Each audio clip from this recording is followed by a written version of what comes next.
अक्षय की शादी करीब 8 साल पहले सुधा से हुई थी। दोनों एक दूसरे की पसंद थे। उन्होंने प्रेम किया था। सुधा और उसके परिवार के सभी सदस्य इस शादी से बेहद खुश थे क्योंकि अक्षय सरकारी नौकरी करता था। नौकरी भले ही साधारण थी, लेकिन वह जहाँ काम करता था उस जगह का नाम सुनते ही लोग सुधा को काफी मान सम्मान देते थे। सुधा भी अक्षय के कारण मिलने वाली इज्जत पाकर खुश हो जाती थी। दरअसल अक्षय भोपाल में मध्य प्रदेश सरकार के एक मंत्रालय में काम करता था। वो बल्लभ भवन में लिफ्टमैन था। अक्षय को आए दिन लिफ्ट में बड़े बड़े राजनेता, मंत्री, मुख्यमंत्री और विभागों के बड़े बड़े अधिकारियों से आमने सामने होने का मौका मिलता था। लिफ्ट में उनसे उसकी कोई बात नहीं होती थी, लेकिन वह इतना जानता था कि जरूरत पड़ने पर किसी भी वीआईपी के पास आसानी से जा सकता है। इस कारण अक्षय के कई दोस्त बन गए थे। वे उसे गाहे बगाहे मदद भी करते रहते थे। उन्हीं में एक खास दोस्त सागर भी था। वह 4th ग्रेड का कर्मचारी था और उसी बिल्डिंग में काम करता था। उसके संबंध दूसरे कई विभाग के अधिकारियों से थे। वह वहाँ का कोई भी काम चुटकी में निकलवा लिया करता था। अक्षय और सागर से अच्छी दोस्ती होने के चलते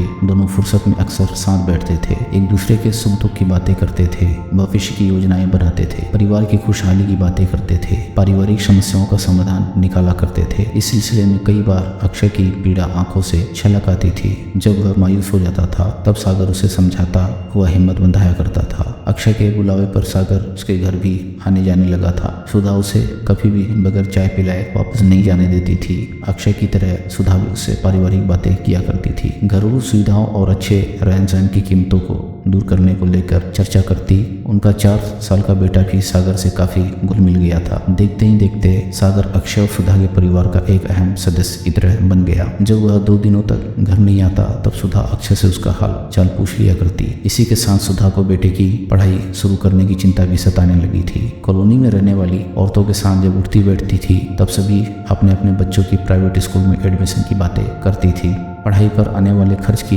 जब बात होती तब वह चुप्पी लगा जाती। सुधा को पता था कि वह महंगे प्राइवेट स्कूल में बच्चों का नाम नहीं लिखवा सकती। इसे लेकर वह अक्षय से भी शिकायत करती थी। कई बार आर्थिक तंगी को लेकर पति के साथ उनकी नोकझोंक भी हो जाती थी। एक दिन की बात है, शाम के वक्त अक्षय ड्यूटी खत्म करके लौटा था। उसके आते ही सुधा उस पर ऐसे बरस पड़ी मानो पहले से तैयार बैठी हो। तुम्हारा घर पर कोई ध्यान है या नहीं? सुधा ने नाराजगी भरे तेवर देखकर अक्षय से पूछा। क्यों, क्या बात हुई? रसोई का कुछ सामान लाना है क्या? सामान क्या लाना है? वह तो मैं सागर से मंगवा चुकी हूँ। सुधा बोली। सागर आया था? कब? मुझे तो बताया नहीं था। अक्षय चौंकते हुए बोला। तुम कब आया बताया नहीं? ऐसे ही करते रहना। स्कूल में नाम लिखवाने का फार्म दे गया है, किसी से भरवा लेना, पैसे का इंतजाम कर लेना। ये कहती हुई सुधा के पास बक्से पर रखे कुछ पन्ने का फॉर्म अक्षय को पकड़ा दिया और पैर पटकती हुई कमरे में एक दीवार के साथ बनी रसोई से बर्तनों को समेटने लगी। अक्षय ने पीने को पानी मांगा तो सुधा गुस्से में बोली, खुद लेकर पी लो। इसी बीच किसी ने दरवाजा खटखटाया। अक्षय ने पूछा, कौन है? मैं हूँ सागर। दोस्त की आवाज सुनकर अक्षय बोल पड़ा। अरे आ जाओ। कुछ सेकंड में सागर उसके पास था। उसने अपनी जेब से एक लंबा सा चॉकलेट बार निकालकर पास खेल रहे बच्चे को दे दिया। बच्चे ने झट चॉकलेट लेने के लिए हाथ बढ़ा दिया है, लेकिन अक्षय ने उसे टपटते हुए कहा, झट से चॉकलेट के लिए हाथ बढ़ा दिया। ये नहीं कि अंकल के लिए पानी लेकर आओ, वो छोटा बच्चा है, पानी गिरा देगा। सागर, ये लो पानी। सुधा सागर के सामने खड़ी मुस्कुरा रही थी। उसके तेवर बदले हुए थे, चेहरे पर खुशी की चमक उभर आई थी। यह देखकर सोच में पड़ गया कि कुछ समय पहले सुधा जिस तरह उसे झगड़े के मूड में थी, उसके चेहरे पर आई अचानक मुस्कान की क्या वजह हो सकती है। यह उसके लिए दूसरा झटका था। मम्मी पापा को भी पानी दो, बच्चा बोल पड़ा। हाँ हाँ लाती हूँ। वह कौन गेस्ट हैं? चाय पियोगे सागर? जरूर सुधा, तुम्हारे हाथ की बनी चाय कैसे छोड़ सकता हूँ? सागर तपाक से बोल पड़ा। अक्षय को उस रोज झटके पर झटके लग रहे थे। वो कभी सुधा के गिरगिट की तरह बदलते रंग को समझने की कोशिश कर रहा था, कभी पत्नी और दोस्त द्वारा एक दूसरे का नाम लेकर की जा रही बातचीत पर हैरान हो रहा था। इससे पहले दोनों कभी भी इस तरह से एक दूसरे का नाम नहीं लेते थे। सागर हमेशा सुधा को भाभी जी और सुधा सागर को भाई साहब कहकर बुलाती थी। उस रोज सागर, सुधा और अक्षय ने साथ चाय पी। चाय पीते हुए सागर ने पब्लिक स्कूल में बच्चों का नाम लिखवाने के बारे में बातें की। इस पर अक्षय ने मायूसी से कहा कि उसके पास फीस, किताबों और स्कूल ड्रेस के लायक पैसे नहीं है। इस पर सुधा ने ताना दे डाला, तो बच्चा पैदा क्यों किया? शादी ही नहीं करते। यह बात अक्षय को काफी तकलीफ दे गई, लेकिन दोस्त के सामने कुछ कह नहीं पाया। उस दिन अक्षय और सुधा के बीच जो तकरार की शुरुआत हुई उसका सिलसिला बढ़ता ही चला गया। अक्षय अपनी पत्नी के बदलते रंग ढंग से परेशान रहने लगा था। वह समझ नहीं पा रहा था कि सुधा के व्यवहार में इस तरह से बदलाव क्यों आ गए। उसने सुधा के साथ प्रेम विवाह किया था, इसके लिए उसे अपने माता पिता की काफी मिन्नतें करनी पड़ी थी। वही सुधा उसके साथ प्रेम की सारी बातें भूल चुकी थी। अक्षय से हमेशा झगड़ने के मूड में रहती थी, बात बात पर ताने मारती थी,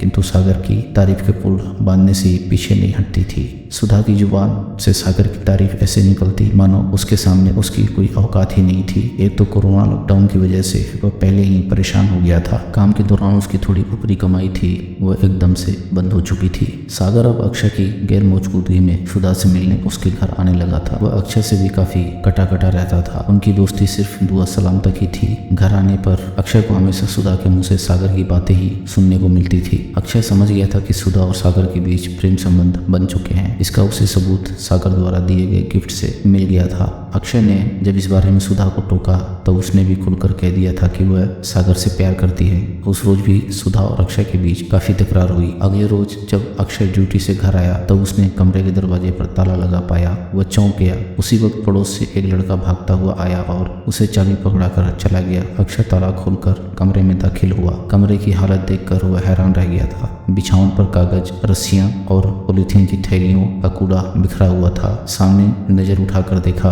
3 में से 2 बक्से गायब थे। उनमें सुधा के कपड़े थे। सामने अलगनी पर सुधा और उसके बच्चे का कोई कपड़ा नहीं था। अक्षय समझ गया कि सुधा उसे छोड़कर बच्चे के साथ बगैर बताए कहीं चली गई। वह रसोई के पास पानी पीने के लिए गया। वहाँ एक पर्ची गिलास के नीचे रखी थी। उस पर 2 पंक्तियां लिखी थी, मुझे ढूंढने की कोशिश मत करना, मैं बच्चे के साथ सागर के पास जा रही हूँ। अब वही मेरा और बच्चे का भविष्य है। अक्षय के लिए ये बहुत बड़ा झटका था। उसने सुधा को फोन मिलाया किंतु उस ओर से कोई जवाब नहीं आया। सुधा के फोन में खराबी थी। उसे ठीक करवाने के लिए भी सुधा कई दिनों से रट लगाए हुए थी। फोन नहीं मिलने पर अक्षय को खुद पर बहुत कोफ्त हुई। मन में सोचा कि अगर उसने फोन ठीक करवा दिया होता तो आज उसकी फोन पर बात हो ही जाती। खैर, अक्षय ने तुरंत सागर को फोन किया। उसका फोन स्विच ऑफ था। तुरंत भागा भागा सागर के कमरे पर गया। वहाँ मालूम हुआ कि उसने अपना कमरा बदल लिया है। उसके नए किराए के कमरे के बारे में पास पड़ोस वाले भी नहीं बता पाए। सागर से मुलाकात वल्लभ भवन में हो सकती थी। अगले दिन रविवार की छुट्टी थी, इसलिए अक्षय ने सागर से मिलने के लिए सोमवार तक का बेचैनी से इंतजार किया।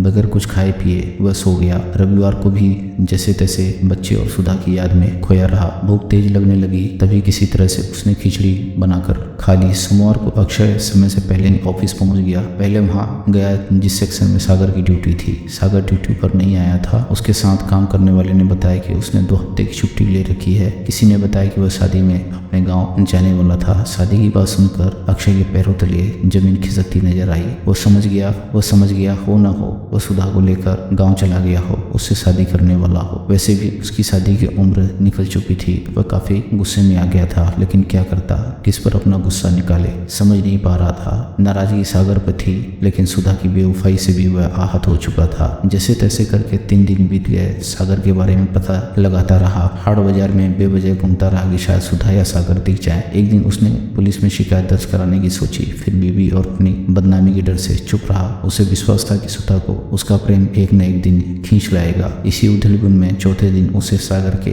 भोपाल में ही नए ठिकाने का पता चल गया। वो तुरंत उसके किराए के मकान में गया। सागर मिल गया। सुधा और बच्चे को देखने की इच्छा जताई। उस वक्त सुधा और बच्चे घर में नहीं थे। शायद उन्हें सागर ने कहीं छिपा रखा था। सागर ने उससे मिलवाने से साफ इनकार कर दिया। उसने सख्ती से कहा, अब सुधा उसकी बीवी बनने वाली है। शादी से पहले उसका परिचय और मुलाकात किसी से नहीं करवाएगा। सागर की इस शक्ति वाले तेवर से अक्षय सहम गया। वह नरमी के साथ सागर से विनती करने लगा। उसके सामने गिड़गिड़ाया, हाथ जोड़े, यहाँ तक कि उसके पैर तक छूकर सुधा और बच्चे को मिलवाने के लिए कहा। फिर भी उसे उसकी स्थिति पर तरस नहीं आया। अक्षय निराश हताश अपनी टीटी नगर स्थित कमरे पर लौट आया। करीब 2 हफ्ते बीतने को आए। सागर ड्यूटी पर नहीं आता था। उसने समझ लिया कि सागर जरूर सुधा के साथ शादी करने के लिए गांव चला गया होगा। इसी बीच सागर के नए ठिकाने पर भी गया। वहाँ ताला लगा था। अक्षय अब बेहद टूट चुका था। शरीर से भी काफी कमजोर हो गया था। उस दिन गुरुवार का दिन था। अक्षय का सुबह से ही किसी भी काम में मन नहीं लग रहा था। उसके मन में बहुत कुछ उलट पुलट हो रहा था। विचारों का ऐसा घालमेल हो गया था कि जबरदस्ती ज़बरदस्त भूख होने के बावजूद भी कुछ खाने की इच्छा नहीं हो रही थी। सुधा की बेवफाई और उसके द्वारा शादी के समय लिए साथ साथ जीने के कस्मे वादे को ध्यान में रखकर वह बेहद तिलमिला गया था। उस रोज वह ड्यूटी पर भी नहीं गया था। सुधा और बच्चे के बारे में सोचते सोचते उसकी आंखें कब लग गई पता ही नहीं चला। शाम को करीब 8 बजे जब उसकी नींद खुली तब उसने खुद को बेहद कमजोर महसूस किया। किसी तरह से फिर अपने लिए सुबह की पकाई खिचड़ी खा ली जो कुकर में सुबह से ही बंद थी। सुबह उसने खिचड़ी पकाई जरूर थी लेकिन वह ज्यों की त्यों पड़ी थी। सुबह टीटी नगर की पुलिस को अक्षय के फांसी पर झूलने की सूचना मिली जो उसके पड़ोसी ने दी थी। पड़ोस के ही एक बच्चे ने खिड़की से अक्षय को फांसी पर झूलते तब देखा था जब वह बाजार जा रहा था। दरअसल अक्षय ने उसे कह रखा था कि जब भी वह सुबह में दूध लाने बाजार जाए तब उसके लिए भी दूध लाने के लिए मिल ले। इस कारण वह लड़का सुबह अक्षय के घर आया था। कुछ समय तक पीटने पर भी दरवाजा नहीं खुला तब उसने खिड़की के पास जाकर आवाज लगाई। उसका भी कोई जवाब नहीं मिलने पर उसने भिड़े हुए खिड़की के दरवाजे को ढकेल दिया था। तभी उसकी नजर फांसी पर लटक रहे अक्षय पर गई और भागकर इसकी जानकारी उसने अपने पिता को दी। उसके पिता ने तुरंत पुलिस को इसकी सूचना दे दी। पुलिस टीम घटनास्थल पर आ गई। उसने देखा कि अक्षय ने साड़ी का फंदा बनाकर फांसी लगा ली थी। तुरंत उसके घर वालों को भी इसकी जानकारी दी गई। उसकी माँ कुसुमबाई और उसके भाई नीलेश पड़ोसियों की मदद से उसे जेपी अस्पताल लेकर गए लेकिन डॉक्टर ने अक्षय को मृत घोषित कर दिया। अक्षय की मौत की खबर तेजी से फैल गई। लोकल चैनल पर उसकी मौत की खबर प्रसारित होने लगी। उसके जरिए सुधा और सागर को भी अक्षय के आत्महत्या की जानकारी मिल गई। सुधा भागकर अक्षय के घर जा पहुंची। घर पर कोई नहीं था। आसपास सन्नाटा पसरा था। सभी अक्षय की लाश को लेकर अस्पताल जा चुके थे। सुधा विचलित हो गई थी। उसने फटाफट पास खड़ी मोटरसाइकिल से पेट्रोल निकाला और कमरे में जाकर खुद पर उड़ेल लिया। तुरंत उसने खुद को आग लगा लिया। इसी बीच बच्चा मम्मी मम्मी पुकारता कमरे में आया और उसे पकड़ना चाहा लेकिन बच्चा डरकर भाग गया। आग के तेजी से फैले धुएं को देखकर पास पड़ोस के लोग आए। उन्होंने किसी तरह से आग बुझाई लेकिन तब तक वह काफी जल चुकी थी। उसे भी जिला अस्पताल ले जाया गया जहां इलाज के दौरान उसकी मौत हो गई। अक्षय की मौत को लेकर उसके भाई नीलेश ने पुलिस से सागर पर मुकदमा चलाने के लिए कहा। उसका कहना था कि सागर ने अक्षय को धोखा दिया था। उसने उसकी पत्नी सुधा को प्रेम जाल में फंसाया और फिर सुधा अक्षय को छोड़कर उसी दोस्त के साथ उसके घर पर रहने लगी। साथ में बेटे को भी नहीं ले गई। इस बात से अक्षय बहुत दुखी था। पुलिस को अक्षय के पास से सुसाइड नोट बरामद हुआ। इस सुसाइड नोट में उसने लिखा कि पत्नी बच्चे से मिलाने के लिए सागर के पैर तक छुए लेकिन उसने पत्नी बेटे से मिलने नहीं दिया। सागर ने मेरा जीवन तबाह कर दिया। मैं पत्नी और सागर की वजह से जान दे रहा हूँ। पुलिस ने सागर को गिरफ्तार कर कोर्ट में पेश करने के बाद जेल भेज दिया। सुधा के बहके कदमों ने उसी के हंसते खेलते परिवार को उछाड़ दिया। दोस्तों अगर आपको कहानी पसंद आ रही हो तो वीडियो को लाइक करें और चैनल को सब्सक्राइब करें। हम ऐसी मजेदार कहानियाँ आपके लिए लाते रहेंगे।